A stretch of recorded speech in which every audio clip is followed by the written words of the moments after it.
All right, brewers and Kveik brewers, it's time to bust a myth. And the myth really centers around cold crashing. And there are times when you might want to cold crash a beer, but generally I can get clear beers without cold crashing by using gelatin.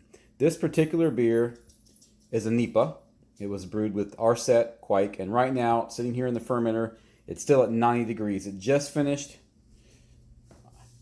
Hydrometer is somewhere around 112. My tilt confirms that. Here's the issue. I need this beer to be at my MASH homebrew club party tomorrow. So I've got a beer that's sitting at 90 degrees. I need it carved and ready to go to be drank tomorrow. I don't have time to cold crash this beer. So we're going to package this beer into a keg, and we're just going to use a typical siphon. And we're not going to worry about filtering or anything else. And then I've got a plan for the keg. I'm going to surround the keg with some ice and get it to lower temperature really quickly. And then once it's real cold tomorrow, I'll apply some gas to it and carb it up. But my point is, so tomorrow at the party, I'll get people to drink some and we'll report their results. We'll see what they think about this beer that looks like this. There's my tilt. You see all that hop residue, still at 90 degrees. No filter, no cold crash, straight into the keg, carved, and ready to drink less than 24 hours. We got our siphon going here, and got my trusty binder clip, which holds my siphon up. This was a NEIPA, and it had about 5 ounces of hops for the entire batch.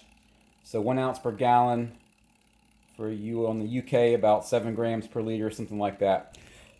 So the siphon's running pretty clear, and you're going to find that most of that hop residue falls to the bottom while you're siphoning. But let's talk for a moment about oxidation. Especially with NEIPAs, oxidation is a big issue. Here's the recipe, the best recipe for avoiding oxidation. The best recipe for avoiding oxidation is to drink your damn beer. That's the best recipe. If your beer is getting oxidized, it means you're either not drinking it fast enough or you don't have enough friends. Change 1 or 2 of those things, and I promise you will have a lot fewer oxidized beers. But more seriously about oxidation, so I did purge the keg. I brought it up to 6 psi, 3 times purged it, and then just opened the top and put the line down in it. So is there oxygen getting in there right now? Sure. Every once in a while, what I'll do while it's filling up is I'll just take my valve here, hit it with a little CO2, turn it off. I don't know if it helps. Seems like it helps. But as I was saying, if you have an oxidized beer, it's probably because you're just not drinking it fast enough. However, I did put a half a Campton tablet in this as well. So as you can see, the line is fairly clear. You're not picking up a bunch of hop residue, hop dust. And I'll come back here as we get towards the bottom of the siphon. So the keg is almost full. And man, the smell coming off this beer is just phenomenal. And you can see the hop dust is still sitting on the top. The line still looks hazy, but like a hazy beer. I mean, this is a hazy beer. Why are you going to cold crash a hazy beer? I don't get it, but feel free to comment and let me know why you would. So in a second here, this is going to stop siphoning. It did. I did accidentally bump the bottom and it sucked some yeast up in it. But again, who's going to know? Nobody's going to know it sucked some yeast up. Yeast is going to come to the bottom here overnight. We're going to pour a couple of nasty beers off of it with a lot of hop bite, a lot of hop dust. And probably, third beer, maybe even the second beer is going to be fantastic. So we'll get it down to temperature tonight. Hit it with CO2 tomorrow. Give it some good shaking. Give it a couple samples. Get it ready to go. Fill up a growler or 2, take it to the party, and we'll get some reactions from people and see what they think. There you have it. Ice down, ready to rock. About 10 psi, just enough to make sure it's good and sealed. And tonight, later on when the beer gets down a lot colder, I'll come up and we'll crank up the gas. Do a little shake, shake, shake, and see you in the morning. Here's the first cup. As you can see, it is quite full of hop dust. Looks like it's fairly well carved though. I'm gonna give it a sip and then dump it in the grass and then pour a second cup, and then I think be ready to fill growlers, go to this party and have people sample it.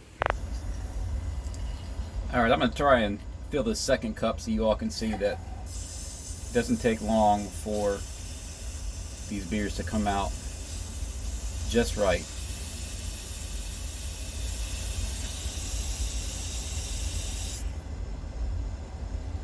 Oh, that's a beauty. Mmm, delicious. Still a little hot bite. Mmm, carved. I think as the growler fills up, we'll pass through the last little layer of hop dust, and we should be past the hop bite for the growler. So let's fill a growler up, take it to the party, we'll get some reactions. All right, Aaron, member of Brewing with Kveik. Aaron, what's your impression tasting this beer and not knowing the variable? So there's definitely a lingering aftertaste, a little bit more bitterness than I was expecting with it. The very front of it's pretty good. It smells amazing.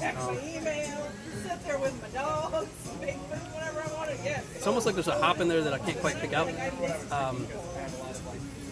and not quite a hop burn. Like maybe just faint where that side is very tail end. Okay. Yeah, it's real fruity from the jump and gets bitter after that. It kind of lingers for a while. Something lingers, but it's not. I'm not saying it's bad at all. It's good.